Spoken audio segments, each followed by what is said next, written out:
நகைச்சுவை என்பது மனிதனுக்கு கிடைத்திருக்கக்கூடிய ஒரு அற்புதமான இறைவன் கொடுத்த வரம். அது எங்கு கிடைக்கும், அது எல்லா இடத்துலையும் இருக்குமா என்ற சந்தேகம் உண்டு. வாய் விட்டு சிரித்தால் நோய் விட்டு போகும், இது பழமொழி. நோயாளி சிரிப்பானா ஒரு கேள்வி கேட்குறோம். பல்லு வீங்கி போய்த்துறான் ஒருத்தன், அவனை கூப்பிட்டு ஒரு 10 நிமிஷம் சிரிங்கண்ணே அப்படின்னா என்ன செய்வான்? இது முடியவும் நான் உன்னை கொல்லாமல் விட மாட்டேன்டா அப்படின்னு சொல்லுவான். அதனால் சிரிக்கிறதுங்கிறது நமக்கு கிடச்சிருக்க ஒரு அருமையான வாய்ப்பு. வேறு உயிரினங்கள் சிரிக்குமா ஒரு கேள்வி கேட்குறாங்க. உலகத்தில் அப்படிலாம் கிடையாது. அப்படியே சிரித்தாலும் நாம் அதை பார்த்து சந்தோஷப்பட மாட்டோம், பயப்படுவோம். இப்போ உதாரணமாக ஒரு நாய் ரோட்டில் போகுது, நம்ம வீட்டில் உட்காந்துருக்கோம், நம்மளை பார்த்து சிரிச்சுக்கிட்டே போகுதுன்னு வைங்க, நமக்கு ஒன்றும் சந்தோஷம் வராது. ஒரு கல் எடுத்து விரட்டிடுவோம். இதை கொல்லாமல் விட மாட்டேன்டா, கேவலம் நாய் பார்த்து என்னை சிரிச்சு பிடிச்சி அப்படி சொல்லுவோம். அதனால் நமக்கு கிடச்சிருக்கிற வரத்தை நம்ம பயன்படுத்தணும். சிலர் சிரிக்கிறதே இல்லை, அது அப்படி ஒரு முடிவோடு சில பேர் இருக்கிறாங்க. சிலருக்கு சிரிப்பு வராது, சிரிக்கிற ஆளை முறைச்சி பார்த்துக்கிட்டே இருப்பாங்க. இந்த தூக்கம் வரலைன்னு வச்சுக்கோங்க, சில பேருக்கு தூங்குறவனை போய் அடித்து எழுப்பி என்ன படுத்த போல் இருக்கு அப்படின்னு கேட்பான். ஒரு மனைவி கணவனை அடித்து எழுப்பியிருக்காங்க. படார்னு எந்திரிச்சு என்ன என்ன அப்படின்னு இருக்கான். தூக்க மாத்திரை சாப்பிடாம படுத்துட்டீங்க அப்படின்னு சொல்லிச்சான். அதான் தூங்குறான்னா விட்டுற வேண்டியதானே, எழுப்பியா தூக்க மாத்திரை கொடுப்பாங்க. இதெல்லாம் உண்டு. இந்த நகைச்சுவைக்கான களம் எங்கே இருக்குது அப்படின்னு ஒரு கேள்வி கேட்குறாங்க. அது எல்லா இடங்கள்லையும் இருக்குது, நாம் தேடணும் எங்கே இருக்குது நகைச்சுவை அப்படின்னு. ஒன்றும் வேண்டாம். இப்போ வகுப்பறையில் இல்லையா, மாணவர் என்கிட்ட கேட்டார். நம்ம மாணவரோட பேசிகிட்டு இருக்கப்போ ஆச்சரியமான விஷயங்கள்லாம் கிடைக்கும். நாளைக்கு பரீட்சை அப்படின்னு ஒரு பையன் எந்திரிச்சு முக்கியமான கேள்விலாம் சொல்லுங்கள் சார் அப்படின்னா. நான் சொன்னேன், நானா முட்டா பேர் நினச்சியா, உட்காரு, கொஸ்டின் அவுட் பண்ண பார்க்காது. இன்னொரு பையன் எந்திரிச்சான், அவன் கிடக்குறான் சார், நீங்கள் முக்கியமில்லாத கேள்வி சொல்லுங்கள் சார் அப்படின்னா. ரெண்டும் ஒன்று தான். இவன் என்னமோ நம்மளை காப்பாற்ற போகிற மாதிரி கூட இருந்து ஏதாவது ஒன்று கேட்பான். அதே மாதிரி வகுப்பில் போனோடனே எடு நோட்டன்னு சொல்லக்கூடாது, கொஞ்சம் நேரம் அவனோட பேசிக்கிட்டு இருக்கணும். நான் ஒரு திருக்குறள் எழுதி போட்டேன். கற்றதனால் ஆய பயனன்கள் வாளறிவன் நற்றார் தொழார் எனின். ஒரு பையனை கூப்பிட்டு இதை எழுதியவர் யார் அப்படின்னு. நீங்கள் தான் சார் அப்படின்னு சொன்னான். அது நியாயம்தான்.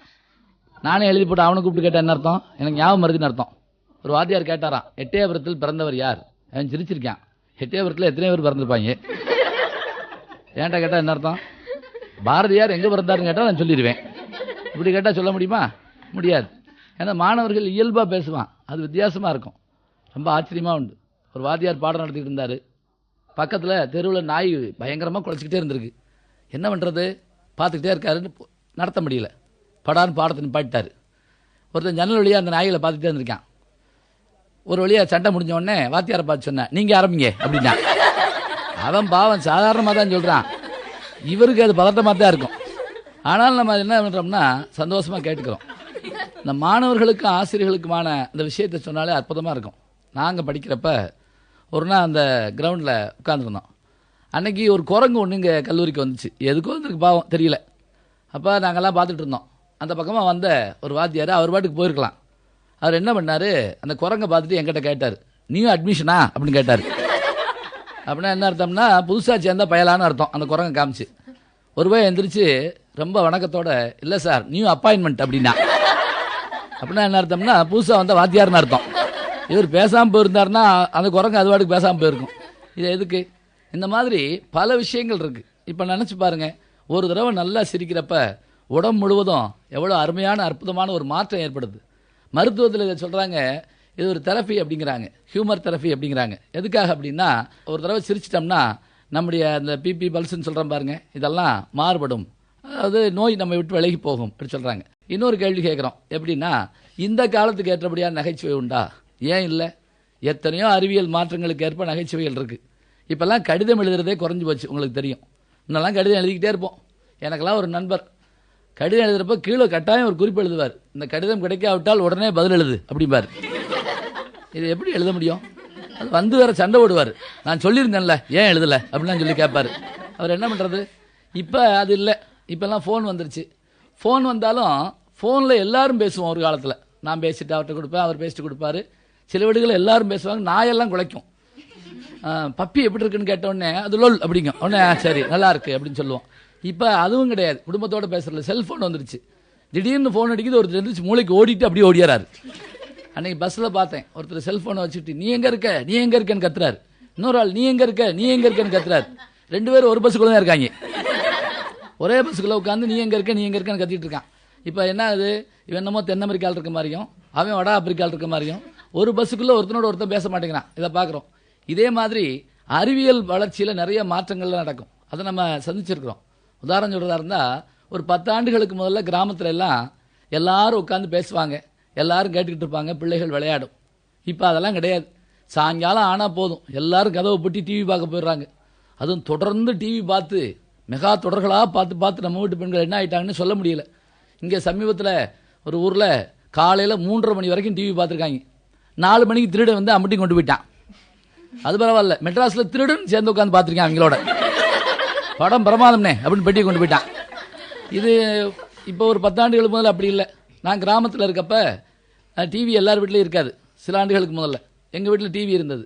அப்போ நான் கல்லூரி முடிஞ்சு போகிறப்ப இரவு வீட்டுக்கு போனால் கதை திறந்தால் ஒரு 10 பேர் உள்ளே உட்காந்துருப்பாங்க, சின்ன பையங்களா. ஒரு மினி தேட்டர் மாதிரி இருக்கும் எங்கள் வீடு. ஆச்சரியமாக இருக்கும். தினம் நான் போவேன், பையங்க உடனே என்னை பார்த்துட்டு வெளியே ஓடுவாங்க. ஒரு நாள் ஒரு பையன் என்னைய சொல்கிறான், இந்த ஆளும் தினம் வந்துடுறான்டா அப்படின்னு சொல்லி.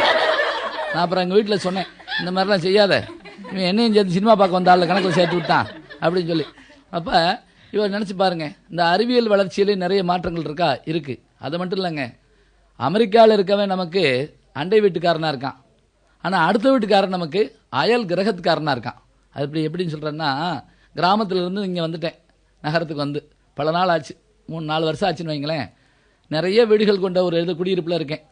எங்கள் பக்கத்து வீட்டுக்காரரு முந்தா நாள் என்கிட்ட கேட்டார், நீங்கள் இங்கே தான் இருக்கீங்களா அப்படின்னு கேட்டார். நான் வந்து 3 வருஷம் ஆச்சு. எப்படி கண்டுபிடிச்சிங்கன்னு கேட்டேன். உங்களை டிவியில் காமிச்சாங்க அப்படின்னு சொன்னார். அவர் ஜன்னலை திறந்தால் என்னையை பார்க்கலாம், ஆனால் நான் சேட்டலைட் வழியாக வந்தால் தான் அவர் என்னை பார்க்குறாரு. அப்போ என்னன்னா, அவசரமாக ஓடுறோம், வேகம் வேகம் வேகம்னு சொல்கிறோம். வேகத்துக்கு ஏற்ற நகைச்சுவையும் உண்டு. இப்போ இந்த வேகத்தை குறைக்கிறதுக்கு, டென்ஷனை குறைக்கிறதுக்கு யோகா கிளாஸ் போக சொல்கிறாங்க. யோகா கிளாஸ்க்கு சில பேர் டென்ஷனாக போயிட்டு இருக்காங்க, ஆரம்பிச்சிருவாங்க, போச்சு அவ்வளோதான், இனிமேல் ஒன்றும் பண்ண முடியாது. இது என்னத்தை போய் நம்ம டென்ஷனை இது பண்ணுறது? அதே மாதிரி இப்போ எல்லாத்துக்குமே மாத்திரை வந்துருச்சு. மேல்நாடுகள் எல்லாம் பசி எடுக்கலையா மாத்திரை, சாப்பிட்டது செரிக்கலையா மாத்திரை, தூக்கம் இல்லையா மாத்திரை, தூக்கம் வருதா மாத்திரை, ஞாபக சக்தியா மாத்திரை. இப்போ சமீபத்தில் இந்த ஞாபக சக்தியை கூட்டுறதுக்கு மாத்திரை வந்திருக்கு. பரீட்சையை ஒட்டி எல்லாரும் அதை வாங்கி வாங்கி போட்டுக்கிட்டே இருக்காங்க. என் நண்பர் ஒருத்தர் அந்த ஞாபக சக்தி மாத்திரை 1 மாதம் சாப்பிட்டு அந்த டப்பாவை எங்கே வச்சோம்னு தேடிட்டு இருக்கான். இந்த ஞாபக சக்தி மாத்திரை டப்பாவை காணமா. அப்போ ஞாபக சக்தி எப்படி வளர்ந்துருக்குன்னு பாருங்க. இப்போ நினச்சி பாருங்க, புது புது விஷயங்களுக்கு ஏற்ப நிறைய மாற்றங்கள் வந்திருக்கு. அதுக்கு ஏற்றபடியான நகைச்சுவை வந்திருக்கு. குழந்தைகள்கிட்ட பேசுகிறோம், எப்படி பேசணும் அப்படின்னா, சும்மா போட்டு அடிக்கப்படாது. பிள்ளைகளை மண்டையில் கொட்டி கிள்ளி சிரி அப்படி சொல்லுவாங்க சில பேர். பிள்ளை எப்படி சிரிக்கும்? பிள்ளைகிட்ட பேசுறதுக்கு ஒரு சைக்காலஜி இருக்குது. ஒரு அம்மா குழந்தைய கூப்பிட்டாங்க, பாப்பா போய் மாமாவை சாப்பிட கூப்பிட்டு வா. குழந்தை போய், மாமா சாப்பிடவா. அம்மா கூப்பிட்டாங்க, இப்படியா கூப்பிடுவாங்க? மாமா பெரியவங்க இல்லையா, போய் மரியாதையாக கூப்பிட்டு வா. குழந்தை போய், மாமா மரியாதையை சாப்பிடவா. நம்ம என்ன சொல்லி கொடுக்குறோமோ அதுதான் சொல்லும். அதில் சில பேர் என்ன செய்வாங்கன்னா, குழந்தை பள்ளிக்கூடம் போகிறது இல்லைன்னு சொல்கிறோம். அது காரணம் என்னன்னா, நம்மளை அதை பட்டு பயமுறுத்தி போடுறோம். அப்படியே ஒரு அம்மா ஒரு குழந்தைக்கு சாப்பாடு விட்டுறாங்க, அது சாப்பிட மாட்டேங்குது. உன்னை பேய்கிட்ட பிடிச்சி கொடுக்கவா அப்படின்னு கேட்டாங்க. பிடிச்சி கொடு.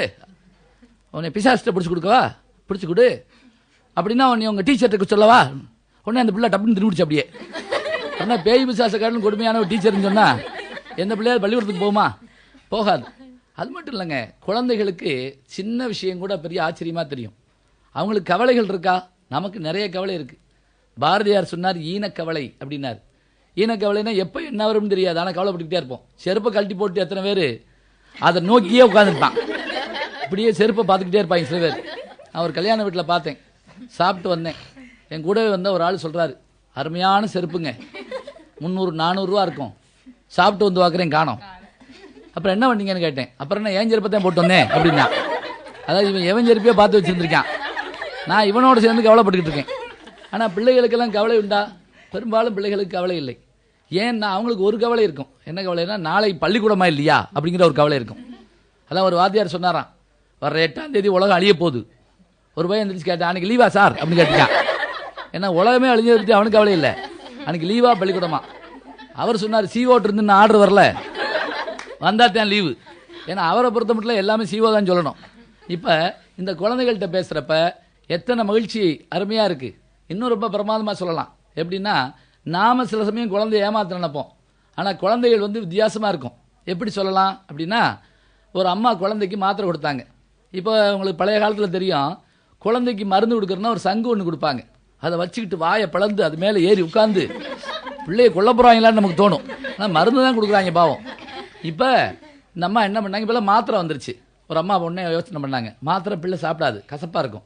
உடனே என்ன பண்ணாங்கன்னா, இந்த ரசகுல்லான்னு ஒன்று இருக்கும், குலோப்ஜான் மாதிரி, அதுக்குள்ளே மாத்திரையை வச்சு அதை அப்படி உருண்டையாக வச்சு பிள்ளையை கூப்பிட்டு, பாப்பா உனக்கு ஒரு பழம் வச்சுருக்கேன், போய் சாப்பிடு. அது மாத்திரை மருந்துன்னு சொல்லலை.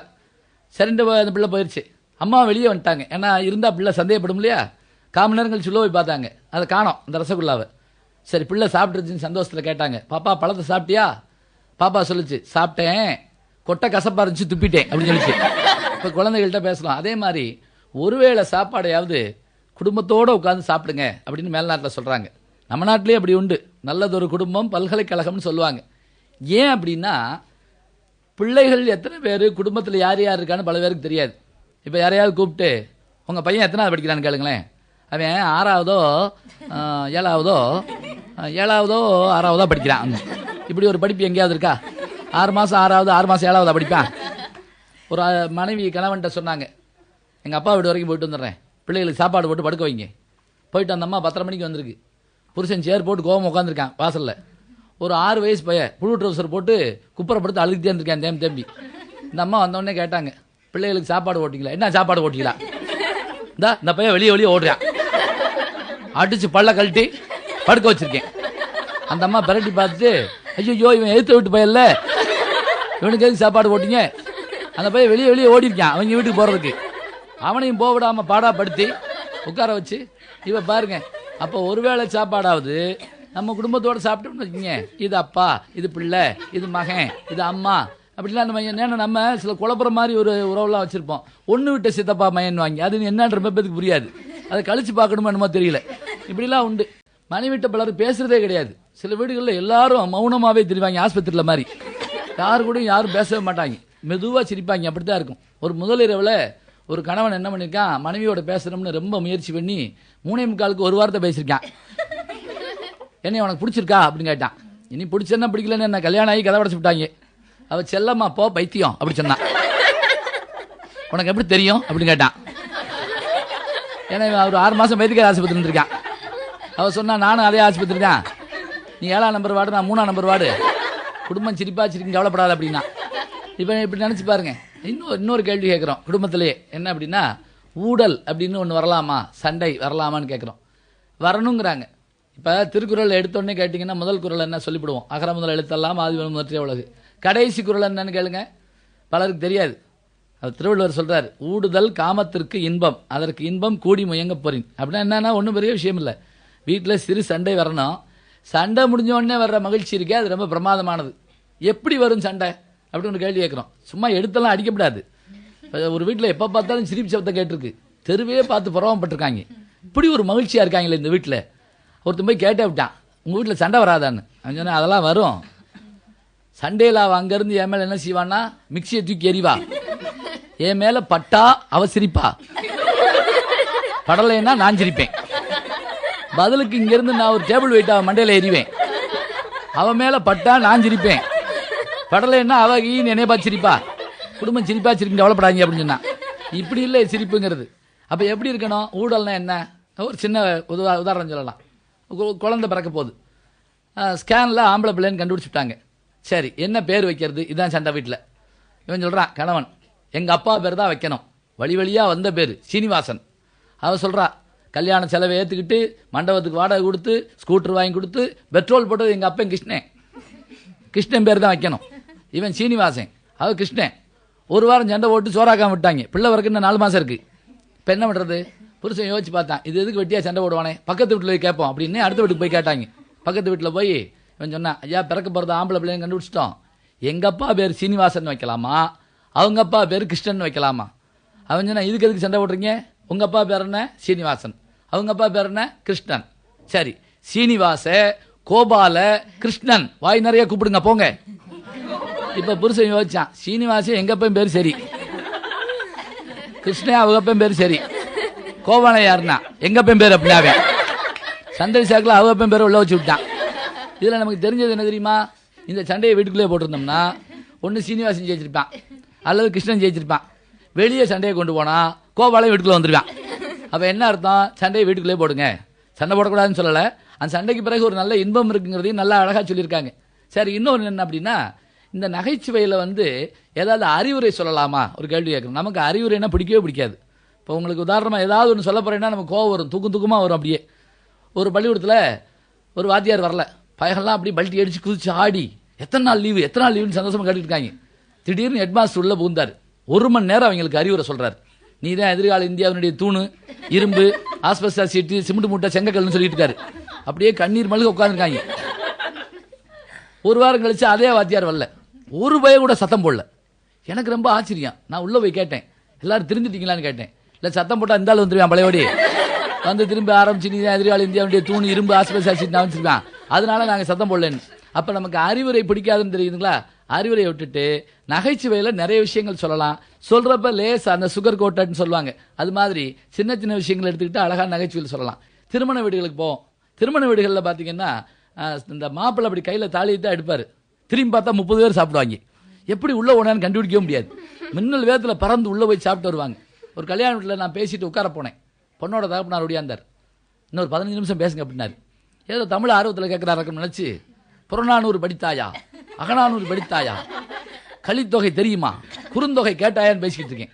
அவர் திரும்ப ஓடியாந்து சமையல் ஆயிடுச்சு உட்காருங்க அப்படின்னாரு. அதாவது சோறு ஆகிற வரைக்கும் என்ன மாதிரி ஆள்கிட்ட கொடுத்தோம்னா நாங்கள் மட்டும் பேசிகிட்டு இருப்போம். அதுக்காக ஆரம்பிச்சு விட்டுருக்காரு. இப்போ இந்த கல்யாண வீட்டில் அங்கே சாப்பிட சொன்னாங்க. நான் சரின்ட்டேன். அதான் நான் செஞ்ச தப்பு.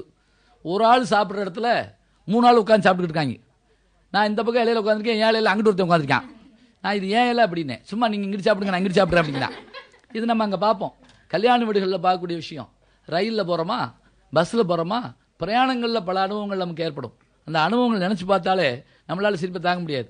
ரொம்ப சங்கடத்தில் உண்டாகுமா நகைச்சுவை? தாராளமாக உண்டாகும். இப்போ பஸ்ஸில் பார்த்தீங்கன்னா சென்னையிலலாம் பஸ்ஸில் கண்டக்டர் உட்காந்துருத்துல டிக்கெட் கொடுத்துட்டே இருப்பார். மதுரை, திருச்சி, கோயம்புத்தூர்லாம் பார்த்தீங்கன்னா ஓடி ஓடி கொடுப்பார் இந்த கண்டக்டர். ஜாக்கி சான் மாதிரி ஓடுவார், குதிச்சு தவ்வி பல்ட்டி அடிச்சு. அன்றைக்கி ஒரு பஸ்ஸில் பார்த்தேன் நான். ஒரு பஸ் வந்து நின்னது, எல்லாரும் இறங்கினாங்க. டிக்கெட் எடுக்காதவனை பிடிக்கிறதுக்கு ஒரு 5-6 பேர் நிற்கிறாங்க. அதில் ஒருத்தர் என்ன பண்ணான், டங்குன்னு குதிச்சு ஓடிட்டான். கண்டக்டர் விடலை, இவனை விடக்கூடாதான்னு சொல்லி 3 கிலோமீட்டர் ஓடி அவனை பிடிச்சி விட்டார். எங்கடா டிக்கெட் அப்படின்னாரு. இந்தா இருக்கு அப்படின்னா. அப்புறம் ஏன்டா ஓடியாந்தேன்னாரு. அது ஏன் இஷ்டம், நான் ஓடுவேன், உட்காருவேன், அப்படியே பல்ட்டி அடிப்பேன், இன்னொரு பஸ் ஏறி எங்கள் ஊருக்கு போவேன். அதை கேட்க நீ யார்? ஆமாம், நீயே ஓடியாந்த அப்படின்னு கேட்டான். அந்த ஆளுக்கு அழுகே வந்துருச்சு. ஏன்னா டிக்கெட் எடுத்தவனை விரட்டி ஒன்று ஒரே ஆள் வேணா தான் இருப்பான். இப்போ நினச்சி பாருங்கள், நாம் எதையும் தேடி போகணுன்னு கிடையாது. நகைச்சுவைகள் அங்கங்கே பிரமாதமாக அப்படியே நின்றுக்கிட்டே இருக்கும். அதே மாதிரி நாம் ஒவ்வொரு விஷயத்துலையும் நகைச்சுவைக்கு ஒரு நல்ல விஷயம் கொடுப்போம். அறுவை ஜோக்ஸ்னு ஒன்று உண்டு. குழந்தைகள்கிட்ட நீங்கள் பேசுகிறப்ப கவனிக்க வேண்டியது இதுதான். குழந்தைகிட்ட போனோடனே பெரிய ஜோக்காக சொல்ல வேண்டாம். சின்ன ஜோக் சொன்னால் குழந்தை சிரிக்கும். குழந்தைய ஜோக் சொன்னால் நல்லாயிருக்கும். ஆனால் பெரும்பாலும் நம்ம குழந்தைய பேச விடுறதில்ல, அடித்து இழுத்துட்டு வருவோம். என்னமாதிரி நீ பேசுனேன்னா அப்புறம் நடக்கிறதே வேறு அப்படின்னு சொல்லுவோம். கூட்டத்துக்கெல்லாம் கூப்பிட்டு வர்றப்ப நீ திரும்பி வர்ற வரைக்கும் வாயை திறக்கப்படாது அப்படி சொல்லியிருப்போம். அன்றைக்கி ஒரு அப்பாவும் பையனும் போனாங்க இந்த பொருட்காட்சிக்குள்ளே. பையனுக்கு 6 வயசு. அப்பாட்ட விசில் வேணும்னு கேட்டான் ஊதுறதுக்கு. அந்த வயசில் தான் விசில் ஊத முடியும். வேறு என்ன ரிட்டையர்ட் ஆகியா ஊதிட்டு தெரிவாங்க? இல்லை, அவர் வாங்கி தர மாட்டேங்கிறாரு. கீழே விழுந்து உருண்டு அழுகிறான். அப்புறம் வாங்கி கொடுத்துட்டு ஊதக்கூடாது அப்படி சொன்னார். அந்த பையன் கீழே ஓட்டான் அப்படியே. ஏன்னா விசில்னா ஊதுறதுக்கு தான். இப்போ சில பேர்கிட்ட பேனா கேளுங்களேன், எழுதாதீங்க அப்படி சொல்லி கொடுப்பாங்க. அதை வாங்கி என்ன பல்லா குத்த போகிறோம். இன்னும் சில பேர் உங்கள் கிடியாரத்தில் மணி என்ன அப்படின்னு கேட்பாங்க. ஏன் 2ஐயும் கூட்டு 2 ஆள் வந்து பார்க்க போகிறோன்னா? இல்லை, சின்ன குழந்தைகள் நகைச்சுவை சொல்லுமா, அருமையாக சொல்லும். நகைச்சுவை மன்றங்களில் நகைச்சுவைக்கு முதல்ல குழந்தைகளை கூப்பிடுவோம். ஒரு குழந்தை வந்துச்சு, அறுவை ஜோக்குன்னு பேர், குழந்தைகள் சொல்கிறது. அது பெருசாக நம்ம யோசிக்க வேண்டாம். என்ன நகைச்சுவை சொல்லி தெரியுமா? இந்த அறுவை ஜோக்குங்கிறது பெரும்பாலும் கேள்வி பதிலாக தான் இருக்கும். ஒரு கேள்வி அதுக்கு பதில். ஒரு குழந்தை வந்துச்சு, 6 வயசு இருக்கும். எல்லாரையும் பார்த்து கேட்டுச்சு, சிவபெருமான் சிவலோகத்தில் கம்ப்யூட்டர் வாங்கிட்டார், ஆனால் அதை ஆப்ரேட் பண்ண முடியல, ஏன் அப்படி கேட்டுச்சு. ஒவ்வொரு ஆளும் ஒவ்வொன்று சொல்கிறாங்க. அங்கே ஜென்ரேட்டரில் கரண்ட் வரலன்னு இருக்கான். அந்த குழந்தைய கடைசியில் சொல்லிச்சு, சிவபெருமான் கம்ப்யூட்டர் வாங்கிட்டாரு ஆனால் ஆப்ரேட் பண்ண முடியல, ஏன்னா பிள்ளையார் மவுசை தூக்கிட்டு போயிட்டார் அப்படி சொல்லிச்சு. இதில் என்னன்னா பெரிய ஆளுங்க யாருமே சிரிக்கலை, ஏன்னா எவனும் கம்ப்யூட்டரை பார்த்ததில்லை. சின்ன குழந்தைகள் பூரா என்ன சொல்லுதுன்னா, அது கம்ப்யூட்டர் பார்த்துருக்கு, முன்னாடி இருக்கிறது மவுஸ் வச்சு பார்க்குது. இப்போ குழந்தைகள் சொல்கிற ஜோக்கு ரொம்ப அழகாக இருக்கும். இப்போ சமீபத்தில் நான் சிங்கப்பூர் போயிருந்தேன். அப்போ இந்த விமானத்தில் ஏறினோடனே ஆச்சரியமான விஷயங்கள்லாம் பார்த்தோம். இதே ஒரு நாடகத்தில் கூட சொன்னாங்க. ஒருத்தன் புதுசாக விமானத்தில் ஏறியிருக்கான். பக்கத்தில் இருக்க ஆள்கிட்ட சொல்லியிருக்கான், இங்கே பாருங்க கீழே இந்த லாரி, பஸ்ஸு, ரயில் பூரா எறும்பு மாதிரி தெரியுது அப்படின்னு இருக்கான். அதுக்கு அவன் பக்கத்தில் இருக்க சொன்னா அது எறும்பு தான், இன்னும் விமானம் கிளம்பவே இல்லை அப்படின்னு சொன்னேன். ஏன்னா நம்ம ஏறின உடனே என்ன செய்வோம் அப்படின்னா அப்படி சில பந்தாக்கள் பண்ணிக்கிட்டு இருப்போம். எப்போவுமே நம்மளை ட்ரெயினில் ஏற்றி விட வரவோ பஸ்ஸில் ஏற்றி விட வரவோ வந்தால் பார்த்தீங்கன்னா நம்ம அமைதியாக இருப்போம். ஆனால் அந்த ஏற்றி விட வர்றான் பாருங்க, அவன் தான் ரொம்ப சுறுசுறுப்பாக இருப்பான். ஏறி தவி குதிச்சு இடம் போட்டு பக்கத்தில் இருக்கிறவங்க மல்லு கட்டி போயிடுவான். அப்புறம் பார்த்தீங்கன்னா அம்மாவாடு பெரும்பாடாக இருக்கும். இது உண்டு. அதே மாதிரி பஸ்ஸுகளில் சில பேர் செல்லமாக நம்ம தோளில் படுத்திருப்பாங்க. லேசாக அசைஞ்சோம்னா வைவான், என்ன அப்படி சொல்லுவான். ஏன்னா நம்மள அவனுக்கு நேந்தா விட்டுருக்கு, என்ன பண்ணுறது. அதுவும் இந்த 3 பேர் கொண்ட சீட்டெல்லாம் இருக்கும் சில பஸ்ஸில். அதில் குண்டா சில பேர் வந்து உட்காந்துட்டா நமக்கு பெரும்பாடு இருக்கும். நான் எப்போவுமே என்ன பண்ணுவேன்னா ஒரு சீட் போட்டு வச்சுக்கிடுவேன். ஒல்லியாக வந்தால் உனக்கு தான் அப்படி சொல்லுவேன். இப்போ சமயத்தில் நாகப்பட்டினம் போனேன். அப்போ ஒரு ஒல்லியாக ஒருத்தன் பீடி மாதிரி வந்தான். இடம் இருக்கான்னு கேட்டான். உனக்கு தான் உட்காரு அப்படின்னு சொன்னேன்.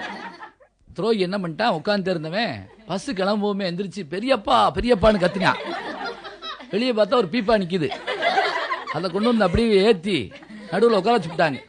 4 மணி நேரம் எனக்கு இந்த வலதையே விளங்காத மாதிரி போயிடுச்சு. அது மட்டும் இல்லை, எதாக இருந்தாலும் அந்த ஆள்கிட்ட நான் கேட்காம செய்ய முடியாது. எப்போ எந்திரிச்சாலும் என்ன அப்படி அவன் கேள்வி வைக்கிறான். இது ஒன்றும் இல்லை, நான் போயிட்டு வரேன், எதுக்கு போகிறேன் அப்படின்னு கேட்டே இருக்கான். இதெல்லாம் நான் சொல்ல முடியுமா? இதை நான் உட்காந்து பார்க்குறப்ப நான் பெரும் கஷ்டப்பட்டேன். ஆனால் திரும்ப யோசிச்சு பார்க்குறப்ப ரொம்ப ஆச்சரியமாக இருந்தது. இன்னும் சில பேர் வித்தியாசமாக இருக்கும். எப்படின்னா என்கிட்ட ஒருத்தர் கேட்டார், இந்த ஸ்ரீரங்கம் இருக்கு பாருங்க, திருச்சிக்கு அடுத்த ஊர், அது வரவே நீ எழுப்பி விட்டுருங்க அப்படின்னாரு. சரி, ஏதோ இறங்க வேண்டிய ஒரு போட்டு நினச்சி நான் 3.5 மணி நேரம் முழிச்சிருந்து ஸ்ரீரங்கம் வரவும் அவரை அடித்து எழுப்பி ஐயா ஸ்ரீரங்கம் ஐயா ஸ்ரீரங்கம் நான் கத்துனேன். அவர் எந்திரிச்சு வந்துருச்சான்னு சொல்லி சாமியை கும்பிட்டு படுத்துக்கிட்டார். அப்படியே அதாவது அவர் சாமி கும்பிட்றதுக்கு என்னைய நேர்ந்து விட்டு இருந்திருக்காரு. நான் இது விவரம்லாம் உட்காந்துக்கிட்டு இருக்கேன். இப்போ நினச்சி பாருங்க, ஒரு பிரயாணத்தில் நகைச்சுவை இருக்கா? தாராளமாக இருக்குது. அதே மாதிரி வீட்டில் நகைச்சுவை இருக்கா? இருக்குது. நண்பர்களோட பேசுறதுல இருக்கா? பிரமாதமாக இருக்குது. இன்னும் ஒரு காரணமே இல்லாமல் சில நேரங்களில் வை வாங்குவோம். அதுவும் ரொம்ப ஆச்சரியமாக இருக்கும். ஒரு காரணம் தெரியாது, நம்ம வை வாங்கிட்டு இருப்போம். முந்தா நாள் பஸ்ஸில் போகிறப்ப ஒரு அம்மா நிறைய விளக்கமாறு வாங்கிட்டு போகுது ஓட்டுக்கு, எங்கேயோ விற்பனைக்கு கொண்டு போகுது போல். நான் தான் படிக்கிட்ட உட்காந்துருந்தேன். டொம்முன்னு என் காலில் போட்டு இதை பார்த்துக்கோ அப்படின்ட்டு போயிடுச்சு.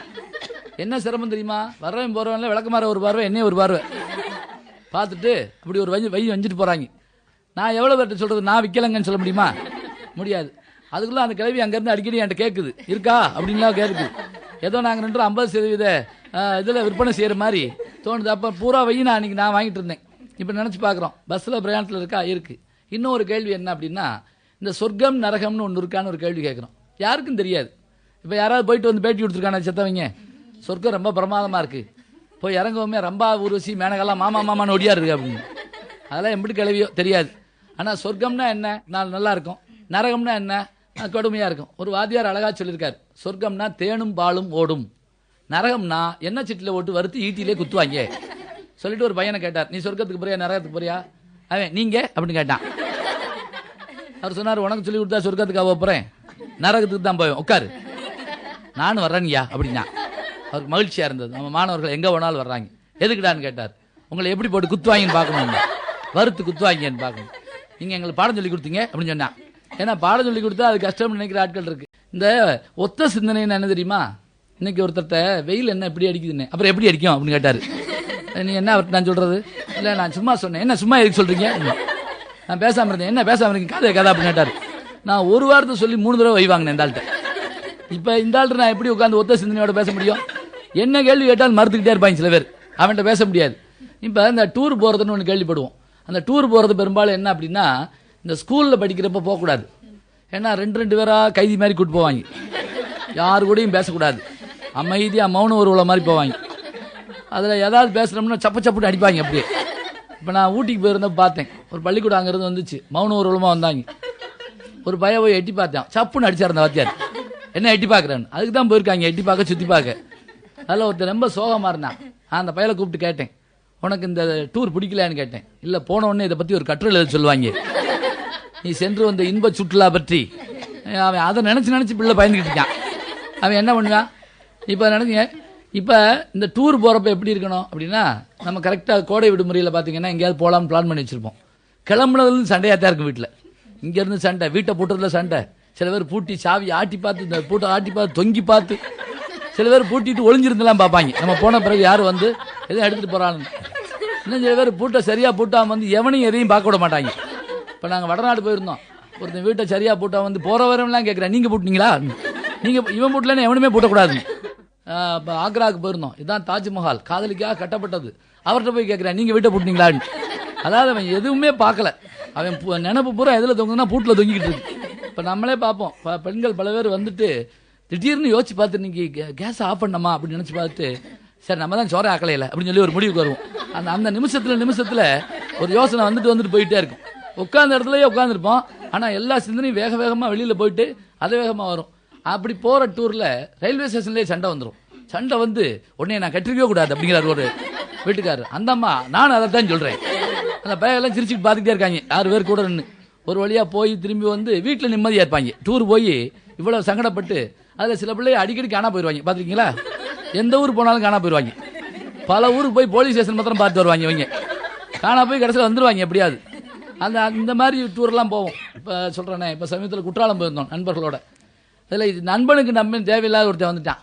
அவனை கூப்பிட்டு போய் நாங்கள் பட்ட பாடு, குளிச்சுக்கிட்டு இருக்கோம். உள்ளே வந்து சீக்கிரம் வாங்க இட்லி கடை பூட்டிடுவாங்க அப்படின்னு சொல்கிறான். சீக்கிரம் வாங்க, நான் சொன்னால் கேளுங்க, இட்லி கடை பூட்டுருவாங்க. அருவிக்குள்ளெல்லாம் வந்து காதில் சொல்கிறான். நான் அவனை கூப்பிட்டு இந்தா போடா அப்படின்னு சொல்லிட்டு குளிச்சுக்கிட்டு இருந்தோம். குளிச்சுட்டு போகிறோம், இட்லி கடையை பூட்டி விட்டாங்க. கதவை தட்டி வைகிறேன் எல்லாத்தையும். உங்களோட வந்தனே, என் வாழ்க்கையே போச்சு, எதிர்காலத்துக்கு இப்படி ஒரு நிலைமை ஆயிடுச்சுன்னு. நான் அப்புறம் அவனை கூப்பிட்டு காம்ப்ரமைஸ் பண்ணேன். இங்கே வா, நீ இட்லியே தின்னது இல்லையா அப்படின்னு கேட்டேன். என் பதிலுக்கு என்னையே, நீ குளிச்சதே இல்லையா? நான் சொன்னேன், குளிச்சிருக்கேன்ப்பா, குற்றாலத்தில் குளிச்சது இல்லைல்ல. அவன் நான் இட்லி தின்னுருக்கேன், குற்றாலத்தில் தின்னது இல்லைல்ல.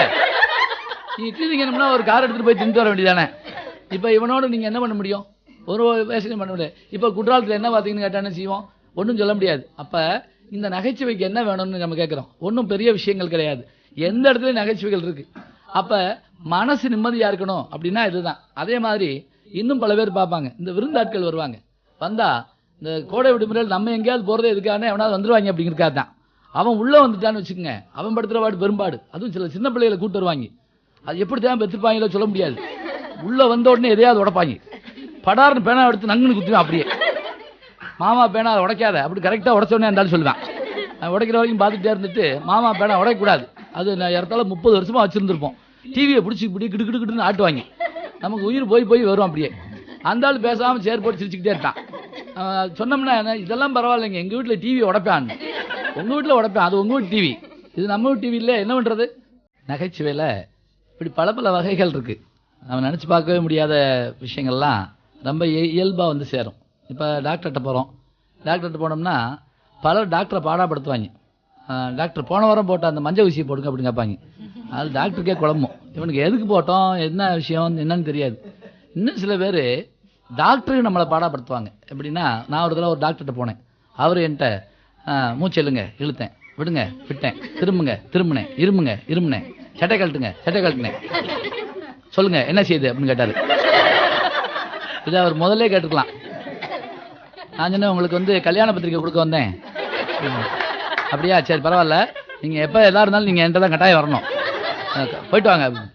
இப்போ நீங்கள் டாக்டர்கிட்ட போகிறப்ப இப்படி சொல்லலாம். ஒரு நர்ஸ் ஓடியான்னு சொன்னாங்களாம் டாக்டர்கிட்ட, டாக்டர் நீங்கள் ஆப்ரேஷன் பண்ணணும்னு வச்சுருந்தீங்களே, அந்த பேஷண்ட் மாடியிலேருந்து குதிச்சு தற்கொலை பண்ணிக்கிட்டாங்க. உடனே டாக்டர் சொன்னாரா, அடா பாவி அவசரப்பட்டானே அப்படின்னு. உடனே இப்போ இதில் நினச்சி பாருங்க, அவனா சித்திரப்படாதுன்னு கூட நினைக்கிறாங்க. இது உண்டு. அதே மாதிரி சிலர் யோசனை சொல்லுவாங்க. ஒரு டாக்டர் சொன்னார், குண்டாக இருந்திருக்கான் ஒருத்தன், மெலியணும், என்ன செய்யறது டாக்டர், மெலியறதுக்கு என்ன செய்யறது? ஆனால் அவர் சொன்னார், தினம் 5 கிலோமீட்டரு நடந்து போ அப்படின்னு. ஒரு வாரம் கழிச்சு அழுதுகிட்டே ஃபோன் பண்ணியிருக்கான். எப்படி டாக்டர் திரும்பி வரலாமா அப்படின்னு இருக்கான். என்னடா சொல்கிறேன்னு கேட்டுக்காது. தினம் 5 மைல் போச்சு சொன்னீங்க, நான் அங்கிட்டு திருச்சிக்கு அங்கிட்டு திருறேன் நான். அப்போ டாக்டரை குழப்புற ஆட்கள் பல பேர் உண்டு. அந்த கேள்வி கேட்குறதும் பதில் சொல்கிறதும் அது சீரியஸான நேரமாக கூட இருக்கும். ஒரு ஹாஸ்பிட்டல் இருந்திருக்கு. அங்கே எப்படின்னா, யார் போனாலும் சரி, போன உடனே நம்மளை ஆண்கள் போன உடனே படாரம் சட்டை கழட்டு வாங்கி தெர்மாமீட்டர் வாயில் வச்சுட்டுருவான். டாக்டர் அப்படின்னா போதும், தெர்மாமீட்டர் வாயில் வச்சுருவாங்க. இப்போ ஒரு விவசாயி பாவம் காலில் முள்ளு குத்திருந்துருக்கு. அவர் அங்கே போய் டாக்டர் அப்படின்னார்ல, படக்கம் சட்டை கழட்டி தெர்மாமீட்டர் வாயில் வச்சு விட்டாங்க. அவருக்கு அழுகழியாக வருது. என்னடா ஒரு வாரத்தை கூட சொல்ல விட மாட்டேங்கிறேன் அப்படின்ட்டு திரும்பி பார்த்துருக்காரு. ஒரு 30 பேர் தெர்மாமீட்டர் உட்காந்து வாயில் வச்சு உட்காந்துட்டு இருக்காங்க. உடனே சரி எல்லாத்துக்கும் இதுதான் போல் இருக்கு அப்படின்ட்டு தெர்மாமீட்டர் எடுத்தோடனே பக்கத்து ஆள்கிட்ட கேட்டார், என்னையா அது காலில் முள்ளு குத்திருக்குன்னு வந்திருக்கேன், இந்த பேருக்கு சட்டை கழட்டி தெர்மாமீட்டர் வாயில் வச்சு விட்டாங்க. அதுக்கு அந்த ஆள் சொன்னார், நீ பரவாயில்ல, நான் தபால் கொடுக்க வந்த போஸ்ட்மேனு, என்னை இப்படித்தான் செய்வாங்க. நான் ஒரு 15 நிமிஷம் உட்காந்துருந்துட்டு போகிற போக்கில் நான் தபாலை கொடுத்துட்டு நான் பாட்டுக்கு போயிடுவேன். அப்போ எங்கே இல்லை சோகமான இடம்னு சொல்கிறோம். அதே மாதிரி சில பேர்கிட்ட பேசுனீங்கன்னா குழப்பமாக நம்மளை குழப்பி விட்டு போயிடுவாங்க. ஒருத்தர் ரோடு வழியாக போகிறப்போ ஒருத்தனை பார்த்து கேட்டான், போன வாரம் செத்தது நீயா அவங்க அண்ணனா அப்படின்னு கேட்டுருக்கேன். அவன் சொன்னேன் எங்கள் வீட்டில் கேட்டு வரேன் அப்படின்னு சொல்லியிருக்கான். இப்போ இதில் எவன் கேள்வி கேட்ட முட்டாளா இல்லாட்டி பதில் சொன்ன முட்டாளா நமக்கு தெரியாது. ரெண்டு பேரும் பேசுகிறது அந்த மாதிரி இருக்கும். இந்த கேள்வி பதிலில் அழகழகான விஷயங்கள் வரும்.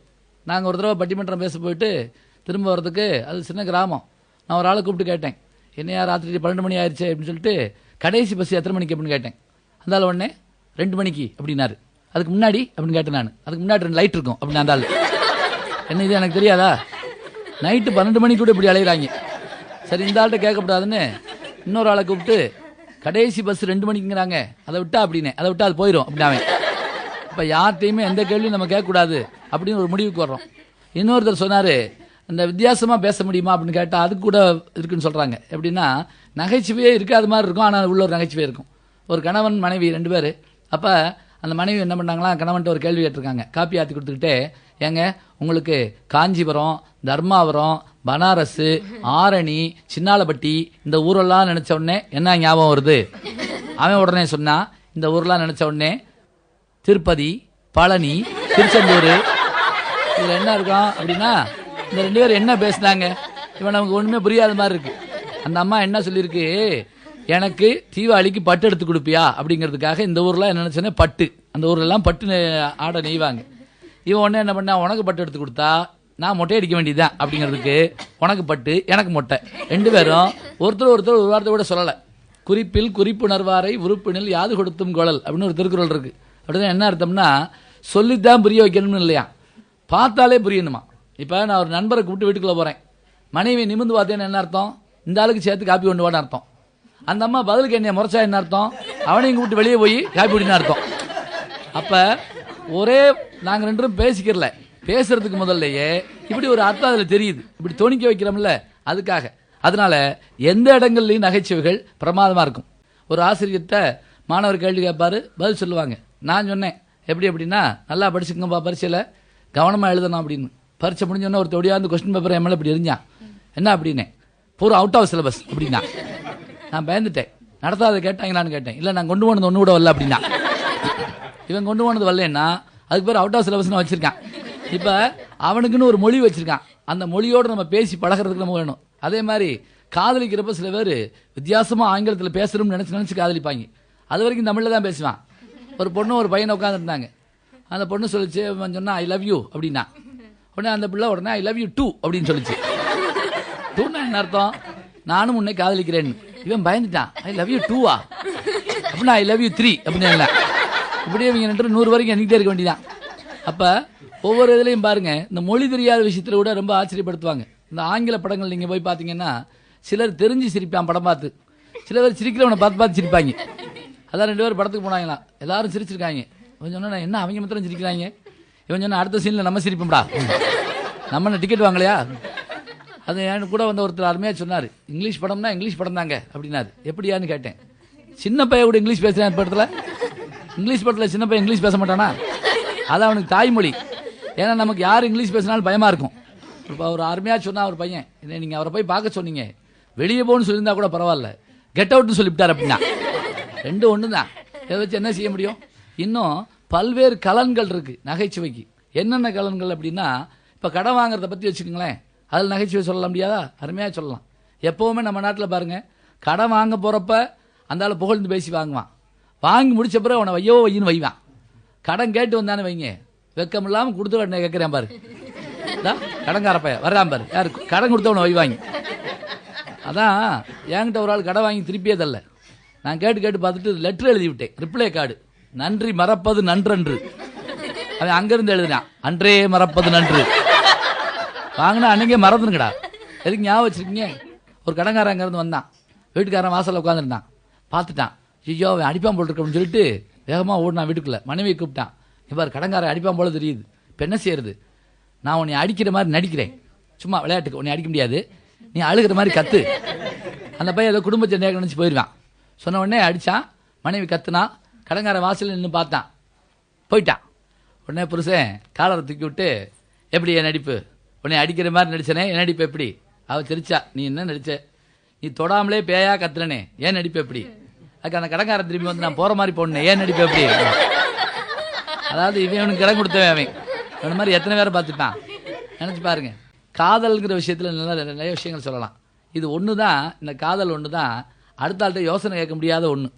எப்படின்னா இதுக்கு என்ன பள்ளிக்கூடமாக வச்சுருக்காங்க, இல்லை இல்லை கவர்மெண்ட் ரூல்ஸ் போடுதா வர ஆகஸ்ட் 30 எல்லாரும் காதலிக்கணும் அப்படின்னு சொல்லி, அது கிடையாது. இல்லை நம்ம பாடம் வச்சா கூட சாய்ஸில் விட்டுருவாங்க சில பேர், அதுவும் சொல்ல முடியாது. இல்லை அப்பாட்ட கேட்க முடியுமா யோசனை, ஒருத்தன் கேட்குறான் வர வியாழக்கிழமை காதலிக்க ஆரம்பிக்கணும்ப்பா, நீங்கள் ஒரு 7:30 போல வந்து தொடங்கி வச்சிங்கன்னா அது முப்போகம் விளையும். முப்போகமா ஒன்னே முடியும் அப்படியே, அது நம்ம பரம்பரையிலே கிடையாது அப்படின்னு சொல்லுவாங்க. அப்போ காதலில் இருக்குது, கல்யாணத்தில் இருக்குது, குழந்தை பிறக்கிறதுல இருக்குது. சின்ன குழந்தைகள்கிட்ட நீங்கள் பார்த்தீங்கன்னா அவனுடைய வாழ்க்கையில் சின்ன சின்ன சம்பவங்கள் இருக்குது. இப்போ நமக்கெல்லாம் இந்த பாய்வுட் டேஸ்ன்னு ஒன்று சொல்லுவாங்க. அது என்ன அப்படின்னா சின்ன பிள்ளையா இருக்கப்போ நம்ம மகிழ்ச்சி. இப்போ வர வர அது குறைஞ்சிக்கிட்டே வருது. சின்ன பிள்ளைகள் ரொம்ப மகிழ்ச்சியாக இருக்கும். இப்போ சின்ன பையனுடைய பையன் நீங்கள் செக் பண்ணி பாருங்கள், பெரிய டிபார்ட்மெண்டல் ஸ்டோரே வச்சுருப்பாங்க. பம்பரம், ரப்பரு, பீஸா போன பல்பு, காகிதம் எதுவுமே பயன்படாது. ஆனால் அம்புட்டியும் தலைக்கு வச்சு படுத்துருப்பான். எது காணா போனாலும் அப்படியே அழுவாங்க. ஆனால் சின்ன பிள்ளையா இருக்கப்ப ஒரு பம்பரத்தை காணாமனு 3 நாள் சாப்பிடாம தெரிஞ்சேன். நீ எப்படி வாழ போகிறோம்லாம் நான் நினச்சேன். ஏன்னா பம்பரம்ங்கிறது அப்படி அந்த சின்ன வயசில் அப்படித்தான் தோணும். ஒவ்வொரு பொருள் மேலே நம்ம வந்து அவ்வளோ ஆசை வச்சுருப்போம். அது ரொம்ப ஆச்சரியமான ஒன்று. அதே மாதிரி அந்த ஸ்கூலில் படிக்கிறப்ப பார்த்தீங்கன்னா அந்த புத்தகத்துக்குள்ளே மயில் இறகு ஒன்று வச்சுருப்போம். அது வந்து அது இப்போ குட்டி ஓடும் நம்பினேன் நான்லாம். என் கூட ஒருத்தெல்லாம் அதுக்கு தினம் அரிசி போடுவேன். சென்னையா இருக்கு வர்ற வெள்ளிக்கிழமை குட்டி ஓடும் அப்படின்னு. அது வெறும் ரெக்கை தான் அது, ஆனால் நான் தெரியாது, அதை நம்ம நம்பிக்கிட்டு இருந்தோம். அந்த மாதிரி அந்த வயதுக்குரிய பருவம் அது. அதே மாதிரி இளைஞர்கள் வந்து எதை பற்றியும் கவலைப்பட மாட்டான். அப்பாவுக்கு கடிதம் எழுதுவாங்க கல்லூரியில். எப்படி தெரியுமா, நலமா அப்பாவை கேட்பாங்க, என் நலத்திற்கு பணம் அனுப்பு, முடிஞ்சு வச்சு அவ்வளோதான். திருக்குறளை காட்டிலும் சின்னதாக இருக்கும். எப்படி இவ்வளவு சுருக்கமாக எப்படி எழுதுறான்னு கண்டுபிடிக்க முடியாது. அதே மாதிரி அவனுடைய அந்த காதல் வாழ்க்கையில் வேலைக்கு தேடி போகிறோம், வேலை கிடைக்குதா கிடைக்கலையா ஒரு கேள்வி கேட்குறோம். ஏன்னா இப்போ எல்லாம் வேலை வந்து கட்டாயம் என்ன சொல்கிறோம் அப்படின்னா, பையனாக இருந்தால் வேலை பார்க்கணும்னு சொல்கிறாங்க. மாப்பிள்ளை என்ன செய்கிறாரு முதல் கேள்வி, மாப்பிள்ளை சும்மா தான் இருக்காரு, சும்மா இருக்கவனுக்கு எதுக்கியா வேலை, கல்யாணம் எதுக்கியா ஒன்று கேள்வி கேட்பாங்க. என்கிட்ட படித்த பையனை போன வாரம் பார்த்தேன், படித்து முடிச்சு என்ன பண்ணுற, அப்பாவுக்கு உதவியாக இருக்கேன் சார் அப்படின்னா மகிழ்ச்சியாக இருந்தது. அப்பா என்ன செய்கிறாருன்னு, சும்மா தான் வீட்டில் இருக்காரு அப்படின்னு. என்னமோ அவங்க அப்பா எங்கள் கப்பல் கம்பெனி வச்சுருக்க மாதிரியும் இவங்க படகு ஓட்டுற மாதிரியும் என்ன செய்வீங்க. சின்ன குழந்தைகள்கிட்ட பேசுகிற மாதிரி இளைஞர்கள்ட்ட இந்த இதை என்ன எதிர்பார்க்குறோம்னா, அவங்க வந்து வேலை பார்க்கணும். ஒருத்தர் கேட்டார், மாப்பிள்ளை என்ன செய்கிறாரு, மாப்பிள்ளை வந்து வேலையில் இருக்காரு, பெர்மனண்ட்டாக டெம்பரவரியா. சில பேர் ஏமாற்றி விட்டுருவாங்க, மாப்பிள்ளை பெர்மனண்ட்டாகவே டெம்பரவரி தான் அப்படி சொல்லுவாங்க. அது என்னன்னு கண்டுபிடிக்க முடியாது, அது வித்தியாசமாக இருக்கும். அதே மாதிரி ஒருத்தன் வேலை கேட்டு தெருவா அலைஞ்சான், எங்கேயும் கிடைக்கல. ஒரு சர்க்கஸ் கம்பெனிக்கு போனான். முதலாளி வேலை இருக்கான்னு கேட்டான். முதலாளி பதிலுக்கு இவனை கேட்டார், என்ன படிச்சிருக்க, BA. அப்படியா, சரி கவலைப்படாத, நம்ம சர்க்கஸில் நேற்று ஒரு கருங்குறக்கு செத்து போச்சு, ஹார்ட் அட்டாக்ல, குரங்கு வேஷம் போடுறியா அப்படின்னு கேட்டார். எவ்வளோ சம்பளம் அப்படின்னா, 300 ரூபா. தாராளமாக போடுறேன். படக்குன்னு மண்டையை மாட்டி சட்டையை மாட்டி உள்ளே ஓடிட்டான். ஓடி தவுன்னு தவ்வி பார் விளையாண்டு ஆடாடுன்னு ஆடி சிங்கக்குட்டில் போய் டொம்முன்னு விழுந்துட்டான். சிங்கம் வருது, அழுகுறேன் அந்த குரங்க, ஐயோ 300 ரூபாய்க்காக சிங்கத்தை போய் மாட்ட போகிறோம் அப்படின்னு சொல்லிட்டு சிங்கத்தை கும்பிட்டான். சிங்கம் பேசுது, கவலைப்படாத உன்னை நான் திங்க மாட்டேன் அப்படின்னு சொல்லிச்சு. இவனுக்கு ஆச்சரியம், என்ன சிங்கம் பேசுது அப்படின்னா. சிங்கம் சொல்லிச்சு, நீ BA படித்தவன், உனக்கு குரங்கு வேஷம் போட்டு விட்டுருக்காங்க, நான் MA யூனிவர்சிட்டி ஃபஸ்ட்டு, எனக்கு சிங்க வேஷம் போட்டு விட்டுருக்காங்க, இந்த சர்க்கஸில் நிறையா தெருவில் 8ஆம் கிளாஸ் ஃபெயிலானவன், எந்த குடுக்கில் வேணாலும் போயிட்டு வா, நீ சாக மாட்டேன். இப்போ நினச்சி பாருங்க, இப்போ ஒரு வேலைக்காக ஒருத்தன் குரங்கா நாயா என்ன வேணாலும் பார்க்குறதுக்கு தயாராக இருக்கான். அப்போ சோகத்தில் இன்பம் இருக்கா, இருக்குது. துன்பம் இருக்குன்னு தான் நம்ம வழக்கமாக சொல்லுவோம். இன்பத்தை கொண்டு வந்துடலாம். இதவே ரொம்ப கலங்க கண்ணீரோட சொல்கிறப்ப அது சோகமாக இருக்கும். இதுவே சிரிக்க பேசுகிறப்ப ரொம்ப மகிழ்ச்சியாக இருக்கும். இப்போ நாடகம், திரைப்படம் இதெல்லாம் பார்த்தா தான் நகைச்சுவை. சில நேரங்களில் இதை பார்க்க போகிறப்பே நகைச்சுவையாக இருக்கும். இப்போ இப்படி வச்சுக்கோங்களேன், புது படம் ரிலீஸ் ஆகுது. பல பேர் தீபாவளி தேட்டரில் தான் கொண்டாடுவாங்க, பார்த்துருக்கீங்களா? காலையில் 4 மணிக்கே போய் உட்காந்துப்பாங்க. எப்படி வெடி விடுறான், எப்படி குளிக்கிறான்லாம் கண்டுபிடிக்க முடியாது. அதுவும் புது படத்தன்னைக்கு பார்த்தீங்கன்னா நின்றுட்டு இருக்க தலையில் திடீர்னு 4 பேர் ஏறி போவாங்க. அவங்களுக்கு கோபமே வராது. பார்த்து மிதிங்கண்ணே அப்படிமா, அவன் நச்சுன்னு மிதிப்பான், இப்போ போங்கண்ணே. அப்புறம் இந்த இடந்து அடி போவாங்க. இப்போ இரவு காட்சியை பற்றி கவலை இல்லை, பகல் காட்சி மேட்னி போனோம்னு வைங்க, ரொம்ப ஆச்சரியமாக இருக்கும். எப்படின்னா வேகமாக சைக்கிளில் வந்து சைக்கிளை தூக்கி போட்டு தேட்டருக்குள்ளே ஓடியாந்து அந்த ஸ்க்ரீனை படாரம் திறந்து பேசாமல் நிற்பான். ஏன்னா நல்ல வெயிலில் வந்துருப்பான், உள்ள இருட்டுக்கான்னு தெரியாது. அப்படியே 5 நிமிஷம் உள்ள பார்த்துக்கிட்டே இருப்பாங்க. ஒரு சொல்கிறேன், சினிமாவை காணா அப்படிங்கிறா, படம் இங்கிட்டு ஓடிக்கிட்டு இருக்கு, அங்கிட்டு பார்த்துக்கிட்டு இருக்கான். அப்புறம் வெறும் தரையில் படி மாதிரி நடந்து போவாங்க. அப்படி காலை தூக்கி வச்சு இங்கிட்டு விழுந்துடாம அங்கே படியும் இருக்காது, ஒரு மண்ணும் இருக்காது. இன்னும் சில பேர் டமால் விழுந்து எல்லாரு காலையும் தொட்டு கும்பிட்டுட்டே போவேன். இன்னும் சில பேர் நேராக வந்து நம்மகிட்ட நின்று நம்ம மூக்கை தடவி பார்ப்பாங்க. ஆள் இருக்கா அப்படின்னு கேட்பான். என்ன மூக்கு இருந்தால் ஆள் இருக்க மாட்டானா?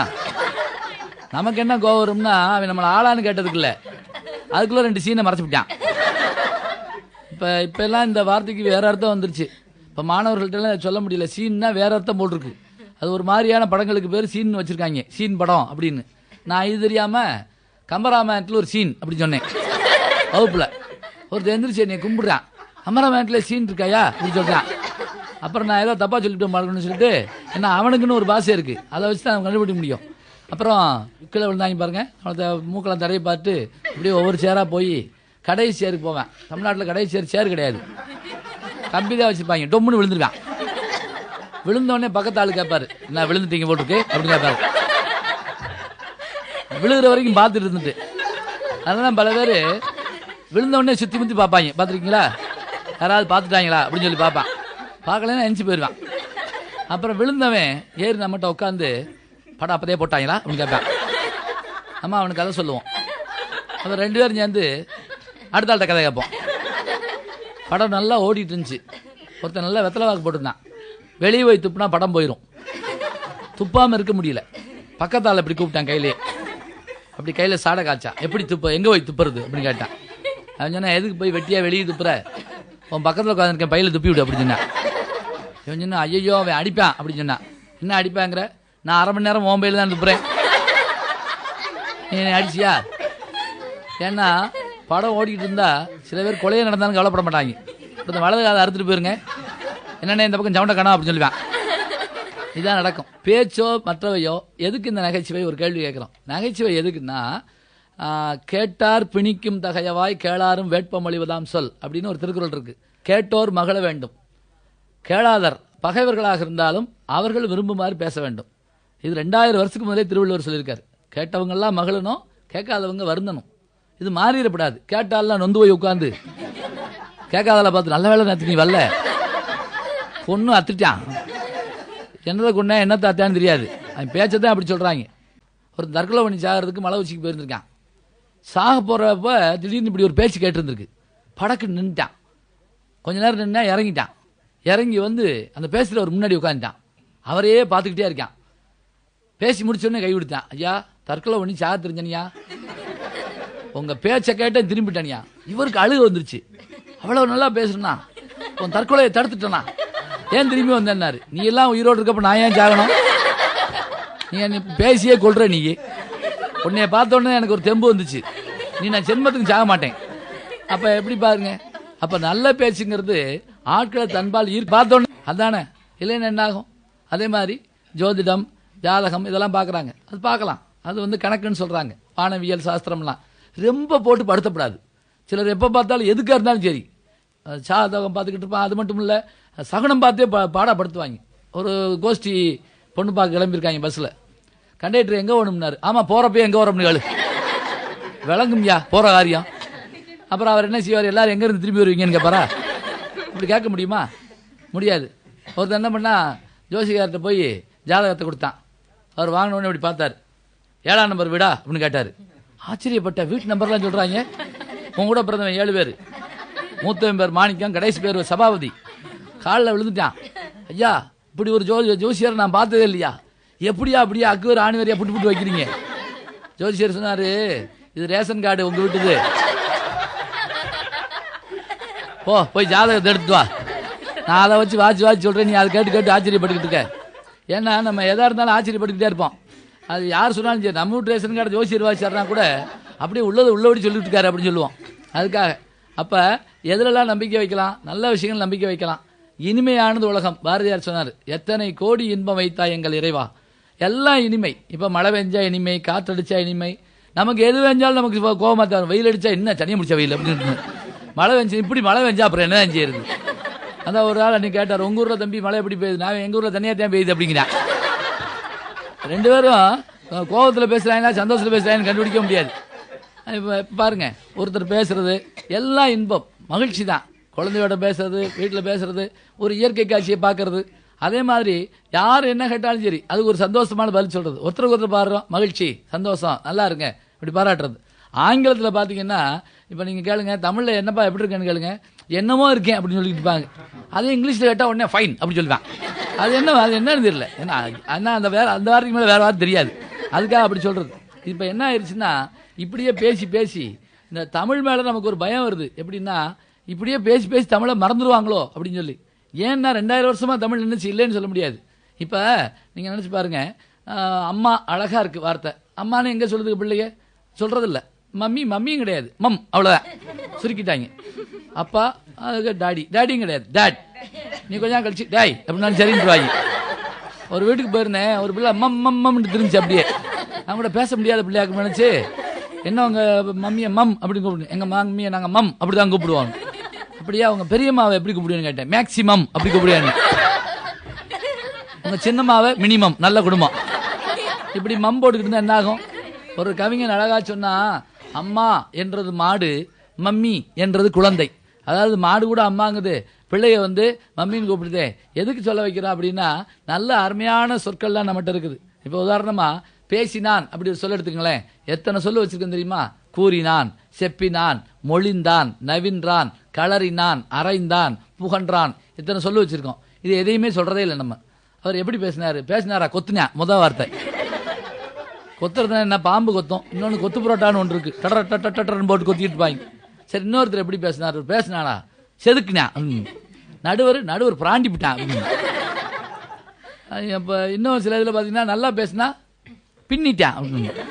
ஒரு ஸ்கூலில் பேசிட்டு இறங்கினேன், எப்படி இருந்துச்சுன்னு கேட்டேன், கொன்னுட்டீங்க அப்படின்னு சொன்னான். அது இதுக்கு என்ன அர்த்தம்னு எனக்கு புரியவே இல்லை. சில பேர் எதுக்கெடுத்தாலும் பயங்கரம் அப்படி சொல்லுவாங்க. அது எதுக்கு பயன்படுத்துனே தெரியாது. வீடு எப்படி பயங்கரமான வீடு, சாப்பாடு பயங்கரமா போட்டாங்க, படிப்பு பயங்கரமா படிப்பானி அந்த பையன். இப்போ இந்த பையன் பொண்ணு பார்க்க போயிருந்திருக்கான், பொண்ணு எப்படின்னு கேட்டாங்க, பயங்கரமான பொண்ணு அப்படின்னா. இப்போ இது என்ன சொல்றது? இப்போ பாருங்க, பேசினான், கூறினான், செப்பினான், களறினான், அரைந்தான், புகன்றான், நவின்றான், இத்தனையும் தூக்கி வச்சுவிட்டு கொத்தினான், செதுக்கினான், சீவினான், சொதப்பினான், பின்னிட்டான், கொன்னுட்டான் அப்படி சொல்லிக்கிட்டு இருக்கோம். ஏன் தொல்காப்பியம்னு ஒரு நூல் பழசு. அதுல முதல் சுவையே என்னன்னு சொல்லுதுன்னா, நகைச்சுவை தான் சொல்லுது. நகையே அழுகை அப்படின்னு வரிசையாக கொண்டு வராங்க. அந்த நகைங்கிறது அதே மாதிரி திருக்குறளில் கூட நகைச்சுவை பற்றி அருமையாக சொல்லியிருக்காங்க. எப்படி அப்படின்னா, சிரிப்பவர்களுக்கு தான் உலகம் ஒளிமயமாக இருக்கிறது, அல்லாதவர்களுக்கு அது பகலாக இருந்தாலும் இருட்டு. இப்போ எல்லாரும் சந்தோஷமா உட்காந்து சிரிக்கிறோம். ஔவையார்னு ஒரு புலவர்கிட்ட கேட்டாங்க, எப்படி எந்த இடம் நல்ல இடம்? ஊட்டி கொடைக்கானல் மாதிரி அருமையான மலை பிரதேசமா, கன்னியாகுமரி மாதிரி கடல் பிரதேசமா, தஞ்சை மாதிரியான வயல் பிரதேசமா, எந்த இடம் நல்ல இடம்? அந்த மாதிரி சொன்னாங்க. அப்படிலாம் நினைக்காத, எங்க மனுஷன் நல்லவனோ அந்த இடம் நல்ல இடம். நாடாகன்றோ காடாகன்றோ அவளாகன்றோ மிசையாகன்றோ எவ்வழியாடவர் நல்லவர் அவ்வழி நல்லை வாழிய நல்லனே. எங்க மனுஷன் சந்தோஷமா நல்ல மனுஷன் இருக்கானோ அந்த இடம் அருமையான இடம். அந்த இடம் எங்க தேடுறது அப்படின்னு கேட்கறோம். எங்கேயுமே தேட வேண்டாம், அது நம்ம கூட தான் இருக்குது. அந்த நல்ல இடத்த என்ன செய்யணும்? அப்படி பார்த்தா முடிஞ்சுக்கலாம். சரி, சிரிப்பவர்களுக்கு ஒளிமயமா இருக்கிறது. இந்த சிரிப்புல கூட பல வகை சொல்றாங்க. ஒண்ணு என்ன அப்படின்னா, குமிழ் சிரிப்பு அப்படிங்கிறாங்க. குனித்த புருவமும் கொவ்வை செவ்வாயில் குமிழ் சிரிப்பும். திருநாவுக்கரசர் சொல்றார். இந்த பாட்டை நான் சொன்னேன், சொல்லிட்டு இந்த பாட்டு உனக்கு தெரியுமான்னு கேட்டேன். அருமையா தெரியும், தளபதி படத்துல வருது அப்படிங்கிறான். என்ன சொல்றது? திருநாவுக்கரசருடைய தேவாரம் அது. குமிழ் சிரிப்புனா என்னன்னா, இந்த சிரிப்பு வரும், அடக்குவோம். அடக்கிறப்ப முகம் அப்படி இருக்கும். இப்போ பையகளை பார்த்தீங்கன்னா, வாத்தியார் சொல்லி கொடுத்துருக்கப்ப அவரை பார்த்து சிரிப்பாங்க, சிரிச்சா கொண்டு விடுவார் அவர். அப்போ என்ன செய்வாங்கன்னா, சிரிப்பை அடக்கிட்டு இருப்பாங்க அப்படியே. இப்போ நம்ம அந்த மாதிரி பல நேரங்களில் பார்ப்போம், சிரிப்பை அடக்கியிருப்போம். இப்போ வீட்டில் கூட கணவன் திடீர்னு இன்னைக்கு நான் சமையல் பண்ண போறேன் அப்படி சொல்லுவார். அந்த அம்மாவுக்கு நினைக்கும், இன்னைக்கு என்ன வேதனையோ அப்படின்னு சொல்லி வெறுங்கையில் போய் வெந்நீரை தூக்கி அப்படியே டொம்முன்னு கீழே ஓட்டு அது மேலே ஒரு டான்ஸ் ஆடிடுவார். இந்த அம்மாவுக்கு சிரிப்பு ஒத்துக்கிட்டு ஒரு மனைவிக்கு, ஆனால் சிரிச்சா கொண்டு விடுவான். அதனால என்ன செய்யும்னா, அந்த பக்கம் திரும்பி அப்படி முகத்தை கையில் பிடிச்சிக்கிறோம். அப்போ பார்த்தீங்கன்னா அழகா இருக்கும் முகம். அழகா இருந்தா நம்ம வாட்டுக்கு எல்லாரையும் கூப்பிட்டு அழகா இருந்தான்னு சொல்ல முடியாதுல்ல. எதுக்காக? அப்ப இருக்கிற சிரிப்புகளை எல்லாம் தேடி தேடி எடுத்து அற்புதமா வச்சுக்கலாம். இன்னொன்று சொல்றாங்க, சிரிப்பு எங்க இருந்து வந்திருக்கும்னா குரங்கிட்ட இருந்து வந்திருக்கும்னு சொல்றாங்க. இப்போ உதாரணமா சொல்றதா இருந்தா, எந்த மிருகம் ரோட்ல போனாலும் பேசாம இருப்போம். குரங்கு போனா ஒரு நிமிஷம் நின்று பார்ப்போம். பார்த்துருக்கீங்களா? அந்த பழைய சொந்தக்காரனை பார்க்குற மாதிரி ஒரு அன்பு. சில பேர் அது மாதிரியே செஞ்சுட்டு வர போவாங்க, உர் அப்படின்னு சொல்லிட்டு போவேன். அதான் ஒரு விஞ்ஞானி என்ன பண்ணாரு, ஒரு குரங்கை பிடிச்சி ஒரு ரூம்ல அடைச்சி வச்சிருந்திருக்காரு. அரை மணி நேரம் கழிச்சு குரங்கு என்ன செய்யுதுன்னு பார்க்கலாம் அப்படின்ட்டு கதவை திறக்காம சாய் ஓட்ட வழியா பார்த்துருக்காரு. அது அங்கிட்டு இருந்து இவரை பார்த்துக்கிட்டே இருந்திருக்கு அப்படியே. அதாவது நம்ம என்ன யோசிக்கிறோமோ அது மாதிரி தான் அது யோசிக்கிறது. அது கூட தப்பு. அது மாதிரி தான் நம்ம யோசிக்கிறோம். உள்ள வந்தாரு, ஒரு வாழைப்பழத்தை தொங்க விட்டாரு. குரங்கு கொடுப்போம் அப்படின்னு சொல்லிட்டு இது எப்படி எடுக்கும் அப்படின்னு யோசிச்சு பார்த்து ஒரு டேபிளை தூக்கி போட்டார். இது மேலே ஏறி எடுக்கும். ஒரு குச்சியை வச்சார், இதில் தட்டி எடுக்கும். ஒரு கயரை தொங்க விட்டார், இதில் போய் எடுக்கும். மூணை செஞ்சுட்டு குரங்கு கழட்டி விட்டார். அது விறுவிறுன்னு அவர் தலைமையில் ஏறி அதை பிடிக்கிட்டு கீழே இறங்கிடுச்சு அப்படியே. அதாவது விஞ்ஞானி யோசிக்காத அந்த குரங்கு யோசிச்சு வச்சிருக்கு. இன்னும் நல்லா சொல்றாங்க, குரங்கு மனுஷனுக்கு என்ன வித்தியாசம் சுலபமாக சொல்லலாம். 2 பேரையும் ஒரு மரத்தில் ஏற்றி விடுங்களேன். குரங்கு என்ன செய்யும்னா ஒரு கொப்புல இருந்து இன்னொரு கொப்புக்கு எப்படி போகும்னா இதை விடும், அதை பிடிக்கும். மலிச்சுன்னு ஒரு தவு விட்டுரும், அதை பற்றும். மனுஷனை ஏற்றி விடுங்க, இவன் போய் ஒரு கொப்புல உட்காந்து இன்னொரு கொப்பை ஆட்டி பார்ப்பான். அது தாங்கும்னு தெரிஞ்சாதான் இதை விடுவான், அதை பிடிப்பான். அப்போ என்ன செய்வான், மனுஷனுக்குரியது என்ன அப்படின்னா ஒன்றை பற்றி கொண்டு இன்னொன்றை விட்டு விடுவான். குரங்கு விட்டுட்டு பற்றும். அதனால தான் திருவள்ளுவர் சொன்னார், பற்றுக அப்படின்னு ஒரு வார்த்தை சொல்லுவார். முதல்ல பிடிச்சிக்கோ அப்படின்னா என்னன்னு கேட்பாங்க. இப்போ அந்த தூங்குற பையனை எழுப்புறீங்க, அவனை அடிச்செல்லாம் எழுப்பக்கூடாது, சாப்பிட்டு படுத்துக்கப்பா அப்படி படக்கு நினைப்பாங்க. சின்ன பையன் எழுக்கிறப்ப டப்பு டப்புன்னு அடிக்கப்படாது, சாப்பிட்டு படுத்துக்க படாரு நினைச்சிருக்கான். அது மாதிரி திருவள்ளுவர் பற்றுக பிடிச்சிக்கோன்னாரு. என்னன்னு கேட்பான்ல, பற்றற்றான் பற்றினே அப்படின்னு சொல்லுவார். அப்ப மிருகங்கள்ட்ட இருந்து பல விஷயங்கள் நம்ம தெரிஞ்சு வச்சுக்கிறோம். சூழ்நிலைகள் இருந்து பல விஷயங்களை தெரிஞ்சுக்கிறோம். தாய் தந்தையர் முன்னோர்கள் பல விஷயங்கள் தெரியலாம். அவங்க எல்லாம் நமக்கு சொல்லிட்டு போன விஷயம் என்ன அப்படின்னா எல்லாமே மகிழ்ச்சியா இருக்கணுங்கிறதுக்காகத்தான். எவ்வளவோ செல்வம் தேடுறோம், அந்த சேடின செல்வத்துல எல்லாம் என்ன சிறப்பு அப்படின்னா மகிழ்ச்சி தான் முக்கியமானது. வீடுன்னா சுவர் செங்கல் சுண்ணாம்பு இது மட்டும் இல்லை, அங்க ஒரு மகிழ்ச்சி நிலவணும். நாடுன்னு இருந்தா அது மாதிரி தான். சந்தோஷமான நாடு எங்க இருக்கு, இன்பம் எல்லா இடங்கள்லயும் பரவி இருக்குது. அதை என்ன செய்யணும்னா வாங்கி வாங்கி கொடுக்கணும். சரி, இந்த நகைச்சுவைக்கு ஏதாவது இலக்கணம் இருக்கா ஒரு கேள்வி கேட்கிறோம். ஏன் இல்லை? 2 இருக்கு இலக்கணம். ஒன்று என்ன அப்படின்னா தனியாக சிரிக்கப்படாது. குபீர் குபீர்னு சிரிச்சுக்கிட்டே போனோம்னு வைங்க, பார்க்குறவெல்லாம் சந்தோஷப்படுவாங்க. இவங்க குடும்பமே இந்த மாதிரி தனியா அக்கு நட்சத்திரம் வந்தால் சிரிப்பாங்க, முன்னேழு பின்னேழு மாதிரி சிரிச்சுக்கிட்டே தெரிவாங்க. சரி, எல்லார் வீட்லையும் தூங்குறதுக்கு சாப்பிட்றதுக்கு நேரம் வச்சுருக்கோம். யார் வீட்டில் சிரிக்கிறதுக்கு நேரம் வச்சுருக்கோமா? 8 to 8 கால் சிரிக்கப்படும் ஒரு போர்டு போடுங்க. என்ன ஆகும் பக்கத்து இருக்காரெல்லாம் வந்து நிற்பாங்க. இப்போ பாரு 8 கால் சிரிப்பாங்க வருங்க வீட்டில். ஒரு மாதிரி லூஸ் போயிடுங்க, அந்த நேரம் போகாத கடிச்சு வச்சாலும் வச்சுருவாங்க. அப்போ நேரம் பார்த்து சிரிக்கக்கூடாது, தனியாக சிரிக்கக்கூடாது, எல்லாரும் கூடி சிரிக்கணும். ஏன் கூடி சிரிக்கணும் அப்படின்னா இன்பம் என்பது கலந்து பெறுவது. தென்னாலிராமன் கதைகள்லாம் நீங்கள் கேள்விப்பட்டிருப்பீங்க. விகடகவி அப்படின்னு அரசனுடைய சபையில் ஒருத்தர் இருப்பார். எவ்வளோ கோபமாக பேசினாலும் லேசாக மகிழ்ச்சியாக பேசிட்டா சரியாக போகும். அந்த இடமே ஒரு மகிழ்ச்சி சொல்ல வந்துடும். அவர் எப்படிலாம் நகைச்சுவை சொல்லுவார். ஒரு நான் வீட்டு மாடியில் உட்காந்துருந்தார் தெனாலிராமன். ராத்திரி 11 மணி இருக்கும். கீழே கதவை தட்டுற சத்தம் கடிச்சு யாரோ சொந்தக்காரனாக்க இறங்கி ஓடியாந்தா ஒரு பிச்சைக்காரன் இருந்திருக்கான். ஐயா சோறு ஓடுங்க அப்படின்னா இவருக்கு கடுப்பு தாங்க முடியல. மெச்சுக்குவா அப்படின்னாரு. சரி நிலா சோறு ஓடு வாங்கி ஓட்டுக்குன்னு பின்னாடி மெச்சுக்கு ஓடிருக்கான். மெச்சில் போய் சோறு இல்லை அப்படின்னாரு. அவன் சொன்னா ஐயா அதை கீழே சொல்லியிருக்கலாம்ல அப்படின்னா. என்னைய மாத்திரம் இறங்க வச்சில்லடா, உன்னை ஏற வச்சேன்டா போட. அவர் வீட்டில் வாசலில் உட்காந்துருந்தாரு. சும்மா கத்திக்கிட்டே இருந்தாங்க. எல்லாரும் கூப்பிட்டாரு. ஊருக்கு வெளியே சோறு போடுறாங்க ஓடுங்கடா அப்படின்னு. ஒன்று 5 பேர் ஓடினா 10 பேர் ஓடினா தெருவே ஓடி இருக்கு. இவருக்கு சந்தேகம், சோறு ஓட்டாலும் போடுவாங்களோ அப்படின்னு சொல்லிட்டு இவரும் பின்னாடி ஓட்டிருக்காரு. இவர் தான் சொல்லிவிட்டார் அதை. அப்போ நம்ம சொன்ன பொய்யவே சில பேர் பிரமாதமாக வந்து நம்மகிட்ட சொல்லிட்டு போயிடுவான். இதை கேட்டுக்கிட்டு இருப்போம். இப்போ நகைச்சுவை சொல்லி பாருங்க, ஒன்று ஒருத்தருக்கு சொல்லி இன்னொருத்தருக்கு சொல்லி திரும்ப நம்மகிட்டே வந்ததுன்னா அது ரொம்ப இனிமையா இருக்கும். சமீபத்தில் பிரான்ஸ் தேசத்தில் 120 வயதான ஒரு மூதாட்டிய போய் கேள்வி கேட்டாங்க. அந்த அம்மா கண்ணு நல்லா தெரியுது, காதெல்லாம் கேட்குது, என்ன செய்றீங்க நீங்க இவ்வளவு காலம் வாழ்றீங்களே? அந்த அம்மா சொன்ன ஒரு வார்த்தை என்ன அப்படின்னா, ஒன்றும் இல்லை, நான் நல்லா சந்தோஷமா சிரிப்பேன். அப்ப சிரிப்பு என்பது என்ன என்றால் இது மாதிரி வாழ்நாளை கூட்டுகின்ற ஒரு அரிய மருந்து. இந்த மருந்து நம்ம கையில் வச்சுக்கிட்டோம்னா ரொம்ப பிரமாதமா இருக்கும். உலகத்துல சார்லி சாப்ளின் என்று இங்கிலாந்திலே பிறந்து அமெரிக்காவிலே புகழ்பெற்ற ஒரு நடிகருக்கும், தமிழ்நாட்டிலே நாகர்கோவில் மாவட்டத்தில் ஒழுங்கினேசியரிலே பிறந்த என்எஸ் கிருஷ்ணனுக்கும் சிலை வச்சிருக்கிறாங்க. கலைவாணர் என்எஸ் கிருஷ்ணன். அவர் சொல்ற நகைச்சுவையில ரொம்ப அரிய கருத்து இருக்கும். ஒரு பள்ளிக்கூடத்துக்கு பேச போனார். பிள்ளைகள் எல்லாம் பார்த்து கேள்வி கேட்டார். உங்களுக்கு ஒரு கதை சொல்லட்டுமா அப்படின்னாரு. சொல்லுங்க சொல்லுங்க அப்படின்னு சொல்லிச்சு பிள்ளைங்க. ஒரு ஊர்ல ஒரு முயலும் ஆமையும் இருந்தன. பிள்ளைகள்லாம் சத்தம் போடுச்சுக்க, தெரியும் என்ன தெரியும்னாரு. 2 ஓட்டப்பந்தயம் வச்சாங்க. ஆமா, அதுல ஆமை ஜெயிச்சது, முயல் தோத்து போச்சு. இதான கதை. சரி, உங்களுக்கு கதை தெரியும், ஆனா அப்படி சொல்லக்கூடாது. இப்ப நான் சொல்றேன் பாருங்க. ஒரு ஊரில் ஒரு முயலும் ஆமையும் இருந்தன. என்ன சொன்னாரு? ரெண்டுக்கும் போட்டி வச்சாங்க. அதில் முயல் ஆமையால் தோற்றது அப்படின்னாரு. அதுதான் நாங்களும் சொன்னோம் அப்படின்னு பிள்ளைய கத்துச்சு. இல்லை, நான் சொல்கிற மாதிரி சொல்லி பாருங்க. முயல் ப்ளஸ் ஆமையால் தோற்றது, முயல் ப்ளஸ் ஆமையால் தோற்றது சொல்லிக்கிட்டே வாங்க அப்படின்னாரு. முயல் ப்ளஸ் ஆமையால் தோற்றது சொல்லிக்கிட்டே வந்தா முயலாமையால் தோற்றது. முயலாமையால் தோற்றது என்றால் முயற்சி செய்யாமையால் வலிமை உள்ளதாக இருந்தாலும் முயல் தோற்று போய்விடும். எனவே நீங்கள் முயலுங்கள், வெல்லுங்கள். இந்த முயல் ஆமை வார்த்தையை சேர்த்தா முயலாமைன்னு ஒரு வார்த்தை இருக்குங்கிறத கதை எழுதினவனுக்கு கூட தெரியாது. ஆனால் கலைவாணர் போன்ற அரிய மேதைகளால் தான் அதை கண்டுபிடிக்க முடியும். எனவே கதை சொல்லணும், அதில் நகைச்சுவை இருக்கணும். வாழ்க்கையை போதிக்கணும், அதில் நகைச்சுவை இருக்கணும். குடும்பம் இருக்கணும், அதில் இன்பம் இருக்கணும். நாடுன்னு இருக்கணும், அதில் மகிழ்ச்சி இருக்கணும். நண்பர்கள் இருக்கணும், அவர்கள்ட்ட உதவி இருக்கணும். இப்படி எல்லா இடங்களிலும் எல்லா செய்திகளும் இருந்ததுன்னு சொன்னா அதை போல இனிமை எதுவும் இல்லை.